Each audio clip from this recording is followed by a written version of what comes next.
అవిద్యను హరించమన్నారు, అనాద్య విద్య. కానీ నెక్స్ట్ సెంటెన్స్లో ఏమన్నారు? అహం మమోన్మత్త గజాంకుశాభ్యాం. ఇది మన గురువారం మాట్లాడుకున్నాం అంటే మీ గురించి. అహంకారము మమకారములు అనే ఉన్మత్త మిక్కిలి మదించిన ఏనుగులకు అంకుశము వంటివాడు అంతే అన్నాడు. కానీ అహంకారాన్ని మమకారాన్ని టోటల్గా నశింపజేయమని అనలే.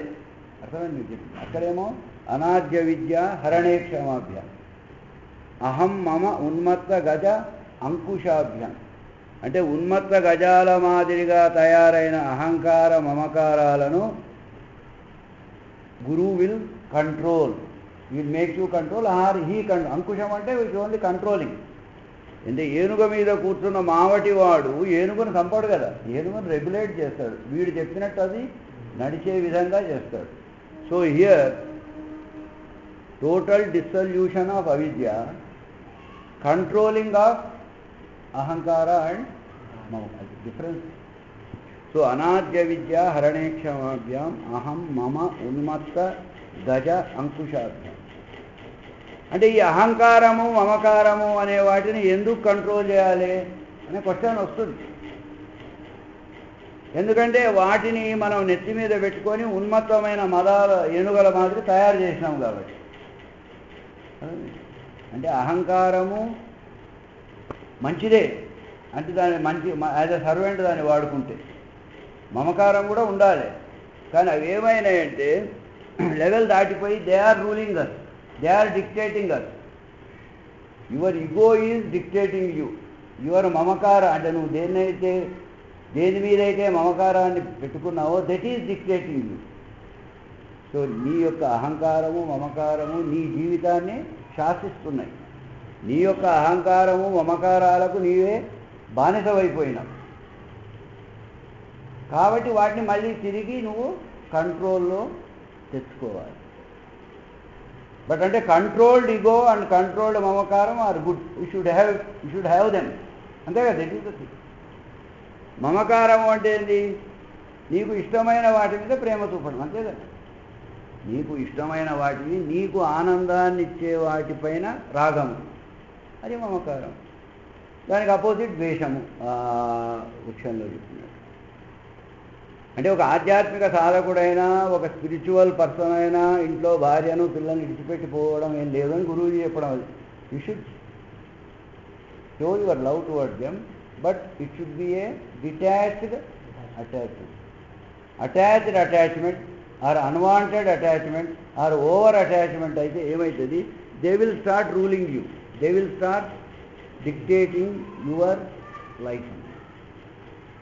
That is the thing. So control your అహంకారము అండ్ మమకారము. See that they will listen to you. నువ్వు చెప్పినట్టు అది వినాలి. నువ్వు చెప్పినట్టు నీ అహంకారము నీ యొక్క మమకారం అనేది వినాలి. They should be in your control and you should not be in their control. So ego must be there. కానీ ఇప్పుడు మన ఈగో ఏమైపోయింది?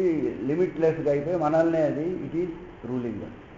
సో ఈ రెండు సెంటెన్సెస్లో in whatever we want. So ఇది అయిపోయాక సో అనాది నుంచి వచ్చిన అవిద్యను హరించేవాడు, అహంకారాన్ని మమకారాన్ని నియంత్రించేవాడు అయిన గురువు. ఈ రెండు చేస్తే అయిపోతుంది ఆయన డ్యూటీ అంటే కాదు. థర్డ్ సెంటెన్స్ ఇస్తే ఇది గళత్ సుధా సౌరభ సంతతాభ్యాం. గళత్ సుధా సౌరభ సంతతాభ్యాం అంటే ఏమిటి? గళత్ అంటే స్రవింపజేయడం, కోరి స్రవింపజేయడం. ఏమిటి? సుధా సౌరభం అంటే అమృత పరిమళనం. అక్కడ సౌరభం అంటే పరిమళం వస్తుంది. అమృతత్వాన్ని అని అనుకుందాం. అమృతత్వాన్ని లేదా అమృత సౌరభాన్ని స్రవింపజేయవాడు ఎప్పుడు? సంతత, ఎల్లప్పుడూ. సో గురువు అనేవాడు ఎల్లప్పుడూ, భగవంతుడైనా గురువైనా ఎల్లప్పుడూ వారి సుధా సౌరభాన్ని స్రవింప చేస్తుంటారు. దాన్నే మనం సద్గురువు యొక్క కృపాధార అని కూడా అనుకోవచ్చు. కాబట్టి సద్గురువు యొక్క కృపాధార ఎల్లప్పుడూ వర్షిస్తూనే ఉంటుంది. వేరెవర్ ఈజ్ ఎవరివేర్, ఎల్లప్పుడూ వర్షిస్తూనే ఉంది. మరి ఎల్లప్పుడూ సద్గురువు యొక్క కృపాధార వర్షిస్తున్నప్పుడు ఆయన దగ్గర ఉన్నవాళ్ళం అనుకోండి, ఆయన పరిసరాలలో ఉన్నవాళ్ళం అనుకోండి, ఎందుకు మనలో మార్పు కలగడం లేదని ఒక డౌట్ రావాలి మనకు. సో ఇక్కడ చాలా అమూల్యమైన విషయం, ముఖ్యమైన విషయం మనం తెలుసుకోవాల్సింది ఏమిటంటే, గురువు only when you accept him you will work. అంటే నా స్పిరిచువల్ ప్రోగ్రెస్ కావాలి అనుకున్నాండి, అంటే వేరే వాడిని ఎందుకు చేయడం అని అడగచ్చు. He does not want to force anyone, he does not want to force anyone.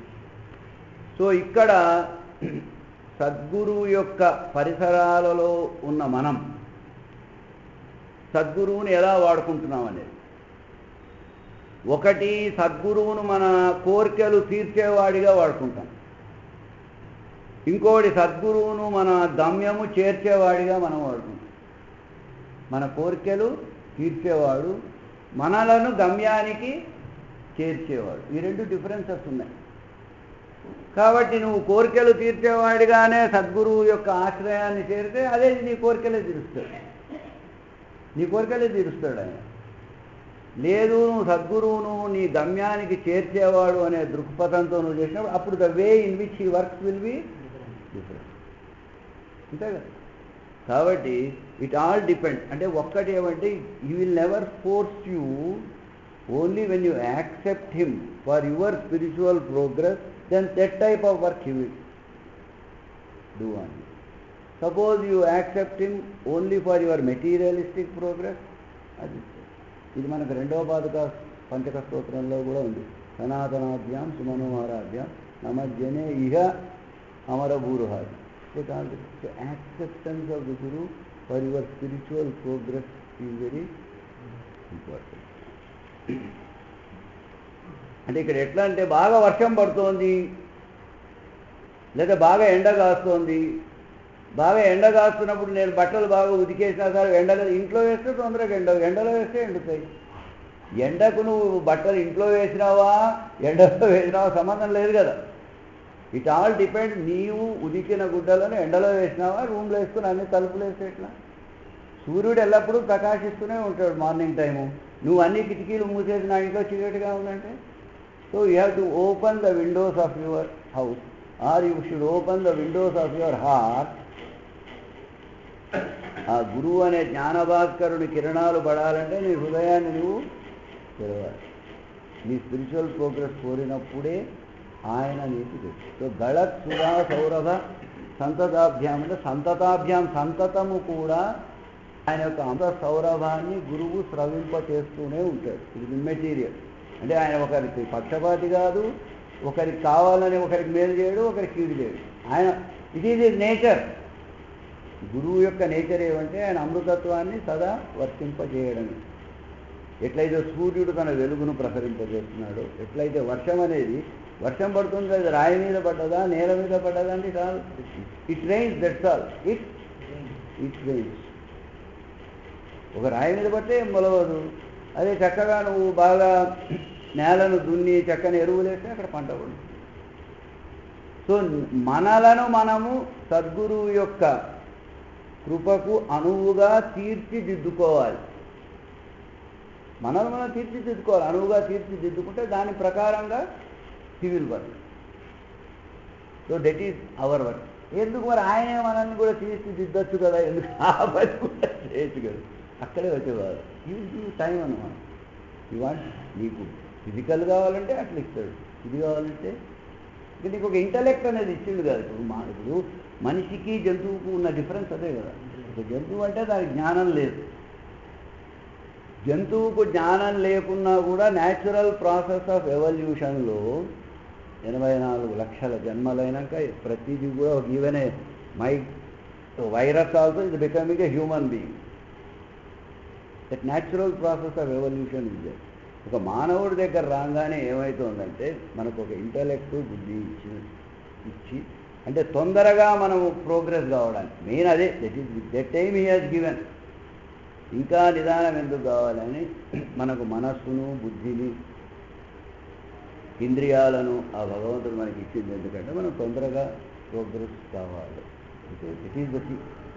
దాన్ని మనము ఆయన దేని బోధించి ఇచ్చినాడో దానికై వాడకుండా దాన్ని ఇంకొక అదర్ డైరెక్షన్లో వాడి, అంతే కదా. దగ్గర మెయిన్ మన అహంకార మమకారాలను ఇంకా మనము పెంచుకుంటాం. సో గళత్ సుధా సౌరభ సంతతాభ్యాం అంటే సంతతము ఆ సుధా సౌరభాన్ని సద్గురువు స్రవింప చేస్తూ ఉంటాడు.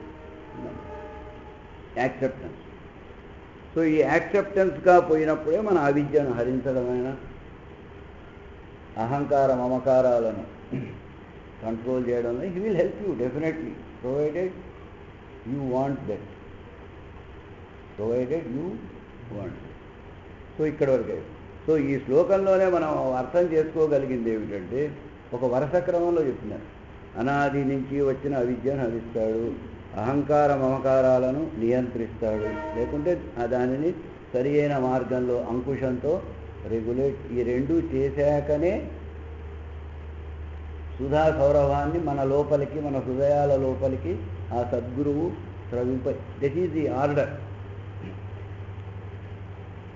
ఏమవుతుందయ్యా అని అన్నారు. ఇప్పుడు ఇక్కడ సుధా సౌరభం అంటే ఏమిటి? ఒక డివైన్ ఎనర్జీ, డివైన్ స్ట్రెంగ్త్ను మన లోపల సద్గురువు ప్రవేశపెడుతున్నాడు.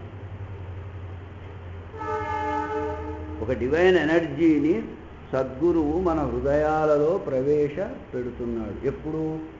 అవిద్యను హరించి అహంకార మమకారాలను నియంత్రించి. సరే, అలాగే ఉన్నప్పుడు స్రవింపజేస్తే ఏమవుతుంది అని మళ్ళీ క్వశ్చన్ వస్తుంది.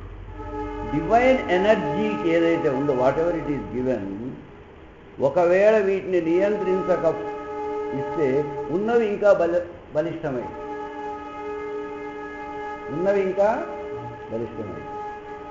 కాబట్టి ఒక వెసల్ ఏదైనా ఉంది, దాంట్లో ఏదైనా చక్కని పదార్థం వేయాలంటే ముందు ఆ పాత్రను నువ్వు క్లీన్ చేయాలి. ద ఫస్ట్ స్టెప్ ఈజ్ క్షాళనా ప్రక్రియ అంటారు. ఈ అనాద్య విద్య హరణక్షమాభ్యాసన ఇదంతా క్షాళన అంటే క్లీనింగ్. క్లీనింగ్ అయినాక సద్గురువు యొక్క సుధా సౌరభాన్ని నీలో ప్రవింపజేస్తాడు. So first of all the vessel has to be clean. You will whatever ఈ వాంట్. ఇంతవరకు మనం వాట్ ఎవర్ వీ వాంట్ మనం వేసే ఆ వెసల్లో, అదే వెసల్లో ఇది వేయడు ఆయన.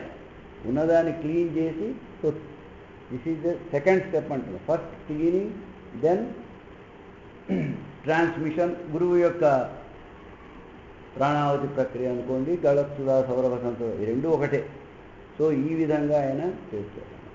అది చేయకపోతే, ఎందుకంటే ఒక్క విషయాన్ని ఎప్పుడు మనం తెలుసుకోవాలి, డివైన్ ఎనర్జీ అనేదాన్ని ఉన్నదాన్ని మెరుగుపరుస్తుంది. మీలో చెడు లక్షణాలు ఉంటే దట్ మే ఇంక్రీజ్. ఆ తప్పు పని ఎప్పుడు గురువు చేయడు. నేను మీ ఊరికే చెప్తాను. సపోజ్ అట్లా చేస్తే ఏమవుతుందో, ఉన్న అహంకారం పెరుగుతుంది, ఉన్న మమకారం పెరుగుతుంది, ఇంకా ఉన్న అవిద్య అట్రాక్షన్ అనేది మనలో పెరుగుతుంది. First of all he will clean it, then he will score it.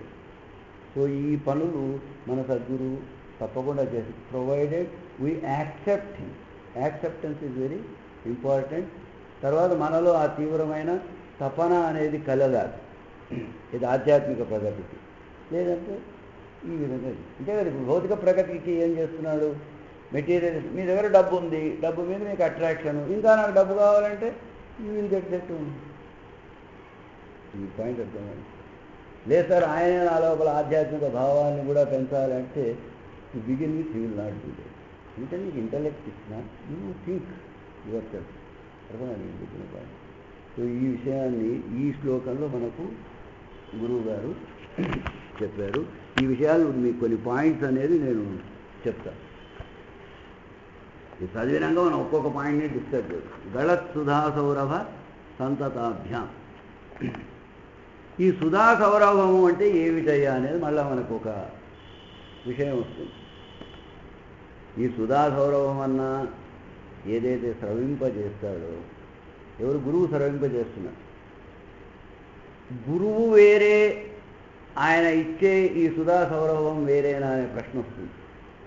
గురువు అనేవాడు సుధా సౌరభాన్ని స్రవింపజేస్తాడు. అంటే గురువు వేరే, ఆయన ఇచ్చే ఈ అమృతమే అనుకున్నాం, ఈ అమృతం వేరేనా అనే ప్రశ్న వస్తుంది. కానే కాదు, గురువే సుధా సౌరభం, గురువే సుధా సౌరభం. కాబట్టి ఒక శిష్యుడు తన దగ్గరికి పోయినప్పుడు, అంటే ఇందులో లేదు, వేరే పుస్తకాల్లో ఉన్న విషయం చెప్తున్నాను. గురువు వాడిని మార్చాలి అనంటే గురువు అనేవాడు ఆయన తన సూక్ష్మ శరీరంతో శిష్యుడి హృదయంలో శిష్యుడి లోపల ప్రవేశించి లోపల నుంచి మార్పు తెస్తాడు అన్నమాట. గురువు అనేవాడు డైరెక్ట్లీ కాదు. హీ విల్ ఎంటర్, గురువు himself enters into the heart of the shishya and then changes from inside, not from outside. కాబట్టి గురువు వేరే, ఆయన స్రవింపజేసే సుధా సౌరభం వేరే కాదు. గురువే సుధా సౌరభం. గురువు కన్నా గురువు అనేవాడే మన లోపల ప్రవేశించి మన హృదయంలో ఉండి మనలో మార్పును తెస్తాడు మనం కోరినప్పుడు. ఈ విషయాన్ని మనం చక్కగా అర్థం చేసుకోవాలంటే మళ్ళీ మన మహాభారత యుద్ధానికి పోతే అర్జునుడు అనే శిష్యుడి రథం లోపల వచ్చి కృష్ణుడు కూర్చున్నాడు. వాడికి ఏదో మార్పు తేవాలని అదే కదా ఈ యుద్ధం అని వద్దు మనకు. అర్జునుడి యొక్క హృదయ రథం లోపల వచ్చి కృష్ణుడు కూర్చొని ఆయనలో మార్పు తెచ్చాడు. అక్కడి నుంచి భగవద్గీత చెప్పాడు. భగవద్గీత అంటే ఇట్ ఇస్ ఓన్లీ సుధా సౌరభాన్ని స్రవింపజేయడమే. గురువు యొక్క జ్ఞానాన్ని వాడికిచ్చి వాడిలో మార్పు తెచ్చాడు. కాబట్టి అర్జునుడి హృదయ రథంలో వచ్చి కూర్చొని అర్జునుడిలో మార్పు శ్రీకృష్ణుడు తెచ్చాడు. ఈ విషయం మనకు యాక్చువల్లీ సుధా సౌరభం అంటే ఏమిటంటే మానవ రూపంలో ఉన్న గురువు ఆ డివైన్ ఎనర్జీని, ఆ దైవీ శక్తిని, అపరిమితమైన దైవీ శక్తి గ్రహించి ఆ అపరిమితమైన దైవీ శక్తి గురువు ద్వారా మనలోకి ప్రవేశింపబడుతుంది. డైరెక్ట్గా అది రాదు. ఏమైతుంది? అపరిమితమైన దైవీ శక్తి డైరెక్ట్గా మన మీద పడితే ఏమైంది? మనం ఉండం, అంతే, మనం ఉండం. అంటే ఈ అపరిమితమైన దైవీ శక్తిని గురువు నియంత్రించి ఏ శిష్యుడికి ఎంత కావాలనో అన్ని యూనిట్స్ ఇస్తాడు ఆయన. అర్థమైంది కదా? దీనికి మళ్ళీ ఎగ్జాంపుల్ ఏముందంటే మనకు సదాశివ సమారంభం. మన ఆది గురువు సదాశివుడు అంటే ఆ పరమేశ్వరుడు. ఆయన జటాజూటంలోకి విష్ణు పాదాల నుంచి గంగ వచ్చింది. ఆ గంగను ఆయన ఏం చేశాడు? తన జటాజూటంలో కట్టేసి స్లోలీ స్టార్టెడ్ రిలీజింగ్ ఇట్. అంతే కదా? అదే గంగ డైరెక్ట్లీ భూమి మీద పడితే ఏమయ్యేదో మనకు తెలియదు. సో విష్ణు పాదాల నుంచి ఏ గంగ అయితే శివుని జటాజూటంలోకి డైరెక్ట్గా వచ్చిందో అదే దైవీ శక్తి అన్నమాట. దాన్ని ఇక్కడ మనం కోరిలేట్ చేసుకోవాలి. దాని సదాశివుడు అంటే మన ఆది గురువు సదాశివుడు. సో అపరిమితమైన ఆ దైవీ శక్తిని తన ద్వారా మనకు కావలసిన మోతాదులలో ఎవరికి కావాలనో అంత వారికి సద్గురువు ఇస్తాడు మన స్థాయిని బట్టి. లేకపోతే ఆ డైరెక్ట్గా ఒకవేళ డివైన్ ఎనర్జీ అసలు మనం తట్టుకోలేము, అసలు మనం విల్ బి అవుట్. సో ఇది సద్గురువు చేసే ప్రాథమికమైన పని. అంటే సద్గురువు ఒకవైపు భగవంతునితో అనుసంధానమై ఆ భగవంతుని శక్తిని తన ద్వారా మనలోకి మన స్థాయిని బట్టి ప్రసరింపజేస్తాడు. ఇక్కడ మానవ రూపంలో ఉన్న గురువు he can assess the individual. మానవ రూపంలో ఉన్న గురువు మీకెంత కావాలి, మీకెంత, he can assess our eligibility to receive the dosage. ఈ పాయింట్ ఒకటి మనకు అంటే సద్గురువు వల్ల మనకు కలిగే లాభం. సో ఇదే ఈ పాయింట్ మనం ఒకటి కృష్ణుడు ఎగ్జాంపుల్ చెప్పాను. దీంతో ఇంకొక భగవద్గీత శ్లోకం ద్వారా కూడా ఈ విషయాన్నే మళ్ళా మనం చెప్పవచ్చు. అంటే మన జీవితాలలో ఆధ్యాత్మిక ప్రగతి సాధించడానికి గురువు ఏం చేస్తాడు?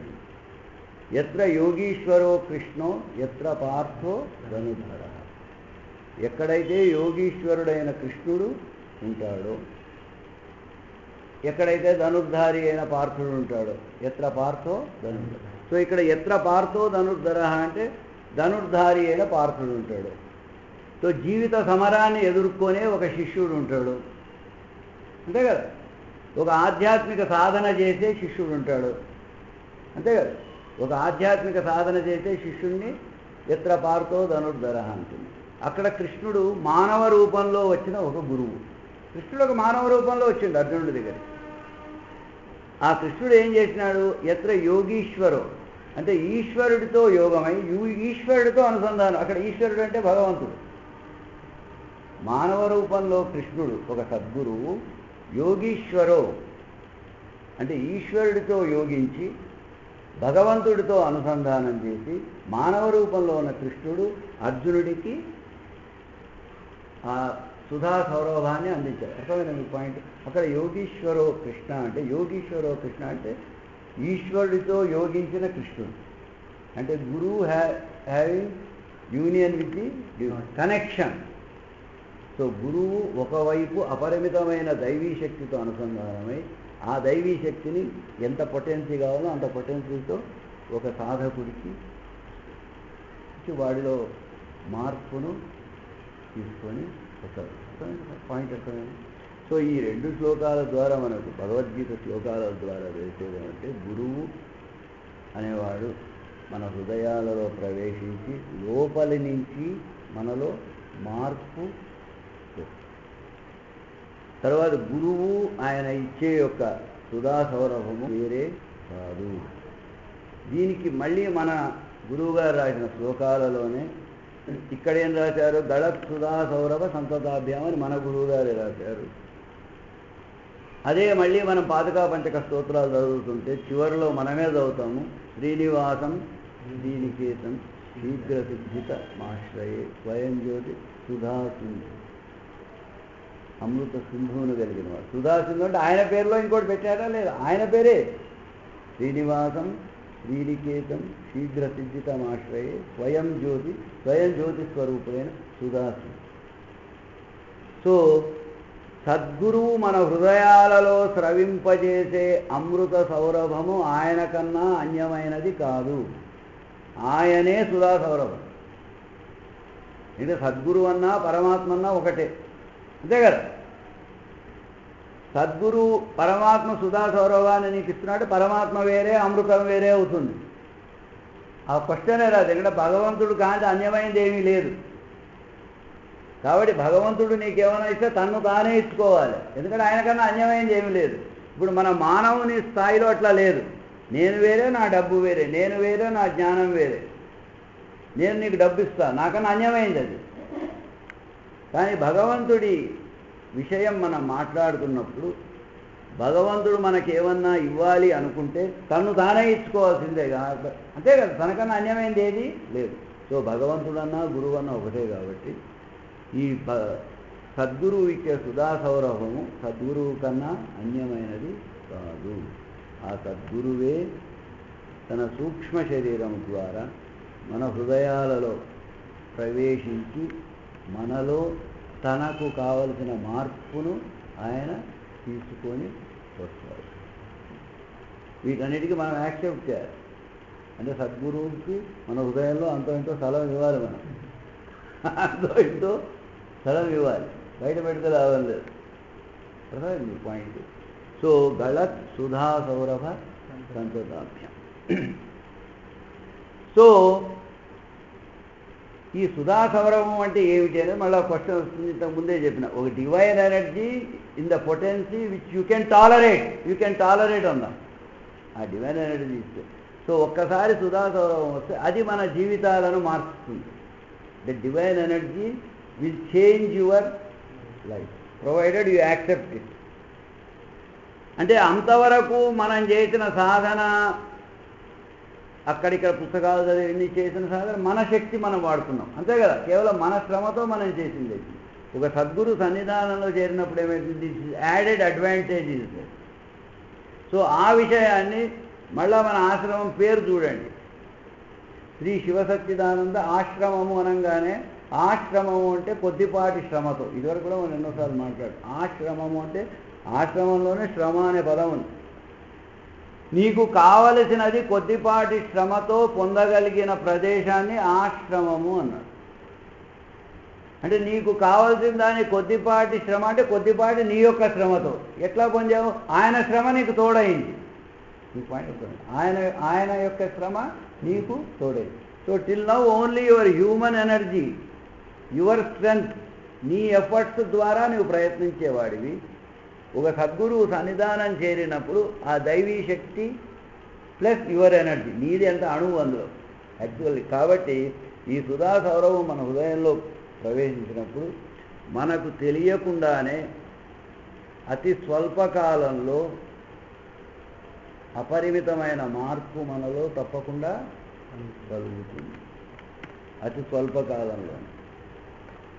బట్ ప్రొవైడెడ్ అర్జునుడిలాగా మనం we should accept him and see that some place is given to him in our, అది ఇంపార్టెంట్ పాయింట్. కాబట్టి ఈ పదాలన్నిటికీ జస్ట్ ఐఎమ్ ఎక్స్ప్లెయినింగ్. కొద్దిపాటి శ్రమతోనే మనకు కావాల్సింది అత్యంత స్వల్ప కాలంలోనే మనకు. ఒకవేళ సద్గురు సన్నిధానం లేకపోతే ఏమవుతుంది? అట్లా లేని వాళ్ళు కూడా ఎంతోమంది ప్రయత్నం చేస్తున్నారు. It takes time. ప్రయత్నం అంటే చేస్తున్నప్పుడు ఏమైంది, చాలా కాలం పడుతుంది. చాలా కాలం అనే చెప్తున్నా, ఇంకా దాని గురించి ఇంకా ఎంత కాలము ఎన్ని జీవితాలు అని చెప్పలేదు. ఎందుకంటే ఇక్కడ విషయం ఏమొస్తుంది అంటే, మామూలుగా ఏదో ఆధ్యాత్మిక భావన వచ్చి నేను ఒక ఆధ్యాత్మిక సాధన చేయాలి అనుకొని ఓ సద్గురు సన్నిధానం దొరకనప్పుడు జీవితకాలం అంతా ఈ మనోనియంత్రణలోనే పోతుంది. Regulating our mind, regulating our. ఎందుకంటే మన మనస్సు అనేది ఇది అహం మమోన్మత్త గజాంకుశాభ్యాం. ఏదో ఒకప్పుడు మనకు మంచి బుద్ధి పుడుతుంది, ఏదో మంచి పని చేద్దాం. కాబట్టి ఈ సాధనా సమయం అంతా, జీవితకాలం అంతా మన మనోనియంత్రణ లోపలనే పోతుంది. Only regulating the mind. అర్థమైంది? కాబట్టి ఇట్ టేక్స్ మోర్ టైం. వేరే ఒక సద్గురు సన్నిధానం ఉన్నప్పుడు ఈ కాలాన్ని మనం తక్కువ చేసుకోగలం. సో ఇవన్నీ మనకు సద్గురువు వల్ల మనకు దొరికే విషయాలు. కాబట్టి మూడవది, సరేనయ్యా సద్గురు సన్నిధానంలో చేరినాము, మనం సాధన చేశాము, మరి ఏదో మార్పు వచ్చిందంటున్నారు, మనము ఏం మార్పు నేను గ్రహించలేకపోతున్నానే. మీరు ఒకసారి క్వశ్చన్ అడిగిన మార్పు నేను గ్రహించలేకపోతున్నాను. మార్పు నీవు గ్రహించడం అంటే ఎట్లా? నీ యొక్క పరిమితమైన మనసు ద్వారానే కదా నువ్వు గ్రహించేది. సో ప్రాథమిక స్థాయిలలో మొదట సద్గురువు వల్ల మన లోపల కలిగే మార్పును మన పరిమితమైన మనోబుద్ధుల ద్వారా మనము గ్రహించలేము. It takes time. It takes to begin with. It is not that easy to make out. అంటే నాలో ఏం మార్పు కలిగింది మనం గ్రహించలేము. ఎందుకంటే కేవలం మన అప్పుడు మన లెవెల్ అండి. ఇప్పుడు నాలో ఏదో మార్పు వచ్చిందని నీ మనసే చెప్పాలి కదా నేను మారినా అనేది. సో ప్రాథమిక స్థాయిలలో ఈ మార్పును మనము గ్రహించలేకపోవచ్చు. After some time definitely you can assess your changes. అంతే తప్ప అంటే కొత్తగా చేరగానే నాలో మార్పు లేదు అని ఆ సాధన వదిలిపెట్టి పోయే అవసరం లేదు అని చెప్తాను. అల్టిమేట్లీ చెప్పడం అంటే we are encouraging you to do sadhana for some more time patiently. Definitely ఒక్కటి, సద్గురు సన్నిధానం చేరినప్పుడు ఆధ్యాత్మిక ప్రగతి డౌట్ లేదు. ఇప్పుడు ఒక మిత్రుడు అడిగాడు, మనం ఎన్ని రోజుల నుంచి ఉన్నాం, మనలో మార్పు లేదని ఆయన గుర్తించాలి కదా మార్పు. నాలో మార్పు లేదంటే నేను గుర్తించలేకపోతున్నాను. నాలో కలిగే మార్పు అనేది కదా మనకు వచ్చిన డౌట్. ఇప్పుడు నేను గుర్తించలేను, నువ్వు గుర్తించడం కూడా అంత ఈజీ కాదు అని చెప్తున్నా. It takes time. అంటే అంతర్గతంగా నువ్వు ఏమన్నా మార్పు ఉంటే బాహ్యంగా ఉన్న మార్పు నువ్వు గుర్తించగలవు, బాహ్యంగా కలిగిన మార్పును గుర్తించగలవు. సద్గురువు నీ లోపల నుంచి నీలో మార్పు తెస్తున్నాడు. ఆ లోపల నుంచి తెచ్చిన మార్పు slowly takes time to come out, to manifest itself, to make you understand and to make you feel the change which has occurred in you. It takes time. కాబట్టి మనలో ఏదో మార్పు రాలేదే అని బాధపడకుండా సద్గురు సన్నిధానంలో ఉన్నప్పుడు ఆయన చెప్పిన ప్రకారంగా మనం సాధన చేస్తే గ్యారంటీగా మనలో మార్పు కలుగుతుంది. ఎటువంటి సంశయము లేదు. ఇంకా సంశయం పెట్టుకోవద్దు అని అంటుంది. ఏమమ్మా ఇంకేమైనా నీకు డౌట్ ఉందా? ఉంటే అడుగు.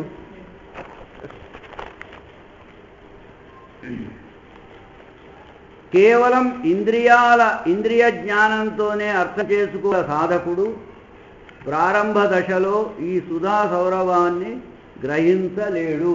అది ఇప్పుడు ఇదివరకు చెప్పిందని చెప్తాను. కానీ కొంతకాలమైన తరువాత దాని ప్రభావాన్ని, దాని యొక్క ఫలితాల ద్వారా గ్రహిస్తాడు.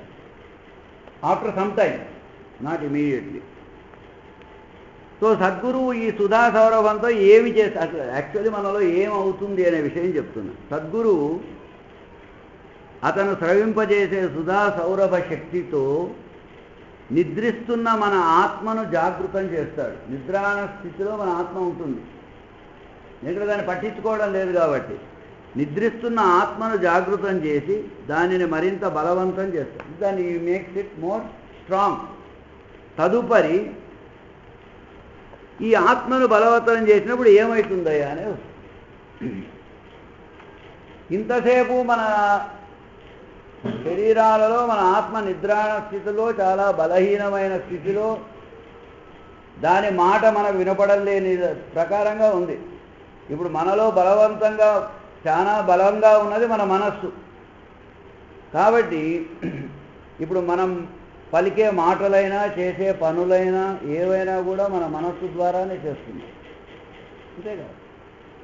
సద్గురువు యొక్క శక్తితో మన నిద్రాణమైన ఆత్మ ఎప్పుడైతే జాగృతమై అది కొద్దిలో బలవంతమవుతుందో, అంటే దాని బలం ఎప్పుడైతే పెరుగుతుందో స్లోలీ ఏమవుతుంది, మనము ఆత్మ ద్వారా మాట్లాడుతాం. ఆత్మ ద్వారా మనం చేసే పనులు ఉంటాయి. అంటే అర్థమైనది, అంటే మన చేసే పనులను ఆత్మ నియంత్రిస్తుంది, మనం చేసే పలుకులను ఆత్మ నియంత్రిస్తుంది. అప్పుడు ఇట్ టేక్స్ టైం అన్నమాట. సో అప్పుడేమవుతుంది, నీ పరిసరంలో ఉన్నవాళ్ళు అప్పుడు నీలో మార్పును నువ్వైనా పక్కన ఉన్నవాళ్ళైనా వాళ్ళు గ్రహించుతారు. ఇంతవరకు మనం చేసే పనులన్నీ కూడా మన మనోనియంత్రణ ద్వారా జరుగుతుంది. అంటే మనం మాట్లాడే మాటలైనా చేసే చేతలైనా ఆలోచనలైనా ఏవైనా కూడా అప్పుడు.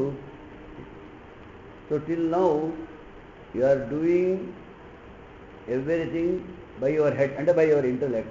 At that time you will do everything by your heart. So then your heart speaks, your heart talks, your heart does all the action. So sadhana చేస్తున్న కొద్దీ నీ ఇంద్రియాలు చేసే పనులైనా నీ ఇంద్రియాలు చేసే విధానాలైనా కూడా స్లోలీ మార్పు చేస్తుంది. సో ఈ నిద్రాణమైన ఆత్మ జాగృతమైన దాని స్ట్రెంగ్త్, ఫలాన్ని సంపాదించుకున్న ఆత్మ యొక్క శక్తి బహిర్గతం కావాలంటే ఇంద్రియాల ద్వారానే కావాలి, అంతే కదా. The changes what ever they. So it takes time. సద్గురువు తన ప్రాణశక్తితో నిద్రిస్తున్న ఆత్మను జాగృతం చేసి దానిని మరింత బలీయం చేస్తారు. తదుపరి నీవు ఆత్మ ద్వారా చూడడం, ఆత్మ ద్వారా వినడం, ఆత్మ ద్వారా పలకడం చేస్తావు. ఇంతకాలం వీటిని నీవు నీ మనస్సు ద్వారా చేస్తావు. తర్వాత ఇది ఎట్లా యోగీశ్వరో చెప్పాను మీకు. నీలోని దైవీ ఇంకొకటి ఏమంటే, ఇది ఆశ్రమం ఒకటే. ఇంతవరకు ఆధ్యాత్మిక సాధన చేసిన సద్గురువు అండ చేరకుండా మనం చేసినప్పుడు మన శక్తి ద్వారా మనం ప్రయత్నిస్తుంటాం. ఈ సుధా సౌరభం మనలో ప్రవేశించిన తర్వాత మనలోని దైవీ శక్తి మన బాధ్యతను వహిస్తుంది. మనలోని సద్గురువు ద్వారా ప్రవేశించబడిన దైవీ శక్తి మన ఆధ్యాత్మిక బాధ్యతను వహించి మనం చేసే పని అణువైన దాని పని అమితంగా ఉండి గమ్యాన్ని మనల్ని తొందరగా చేర్చగలదు. కేవలం మన ప్రయత్నంతో అంటే మరింత కాలం పడుతుంది. చెప్పే కదా, మనస్సుతో పోరాటం. సో మనోనియంత్రణలోనే ఎన్నో జీవితాలు వ్యర్థం కావచ్చు. సద్గురువుతో అనుసంధానమైనప్పుడు అతని ద్వారా మనం ప్రయత్నించినప్పుడు చాలా స్వల్పకాలంలో మనకు ఈ విషయాలు. సో ఇది ఇన్ షార్ట్, అనాద్య విద్యా హరణేక్షమాభ్యాం అహం మమోన్మత్త గజాంకుశాభ్యాం గళత్ సుధా సౌరభ సంతతాభ్యాం నమో నమశ్రీ గురు పాదుకాభ్యాం. సో ఈ 5 పాదుకా పంచక స్తోత్రాలు ఏదో అంత ఉంటో మనం మాట్లాడుకున్నాం. చివరిది ఏముంది ఇందులో, పాదుకా పంచక స్తోత్రం శ్రీనివాస ముఖోద్గతం పఠతాం ఇష్టఫలదం భూయాదీశ ఉదేశ. అంటే ఈ 5 పాదుకా పంచక స్తోత్రాలు. పాదుకా పంచక స్తోత్రం శ్రీనివాస ముఖోద్గతం, శ్రీనివాసని ముఖము నుండి వెలువడిన శ్రీ గురు పాదుకలను స్తుతించు ఈ 5 శ్లోకములను చదువునట్టు వారికి ఇష్టమైన ఫలములను ఇచ్చినదియు అంటే పాదుకా పంచక స్తోత్రం శ్రీనివాస ముఖోద్గతం, శ్రీనివాసని ముఖ కమలము ద్వారా బహిర్గతమైనవి. పఠతాం ఎవరైతే పఠిస్తారో వాళ్ళకి కావలసిన ఇష్టాలను పూర్తి, అంటే ఉన్న ఇష్టం ఒకటే ఉండాలి, ఆధ్యాత్మిక గమ్యం చేరే ఇష్టమే ఉండాలి మనకు. పఠతాం ఇష్టఫలదం భూయాదీశముదే, భూయాదీశముదే, భూయాత్ ఈశునికి ముదం అంటే ఆ పరమేశ్వరుడికి ఆనందం కలుగుతుందట. మనము ఈ పాదుకా పంచక స్తోత్రాలను పఠించడం కాదు, వీటిని మన జీవితంలో ఆయన చెప్పినట్టు ఆచరించినప్పుడు కలిగి మనకేమవుతుంది? శివం, శివం అంటే ఇదివరకు చెప్పినది శ్రేయస్సు. మిక్కిలి చదువునట్టి వారికి ఇష్టమైన ఫలములను ఇచ్చిదియు, ఈశ్వరునికి సంతోషము కలిగించున్నదియు. ఈశ్వరునికి సంతోషము కలిగించున్నది అంటే భూయాదీశముదే. శివం అనే దాంతో ఈ యొక్క పాదుకా పంచక స్తోత్రాలు అంతమైనవి. శివం అంటే మిక్కిలి శుభకరమును సర్వశ్రేష్టమును శ్రేయస్సును మనకు కలిగించున్నవి ఈ 5 పాదుకా పంచక స్తోత్రములు. ఇంకేమైనా డౌట్ ఉంటే అడుగు.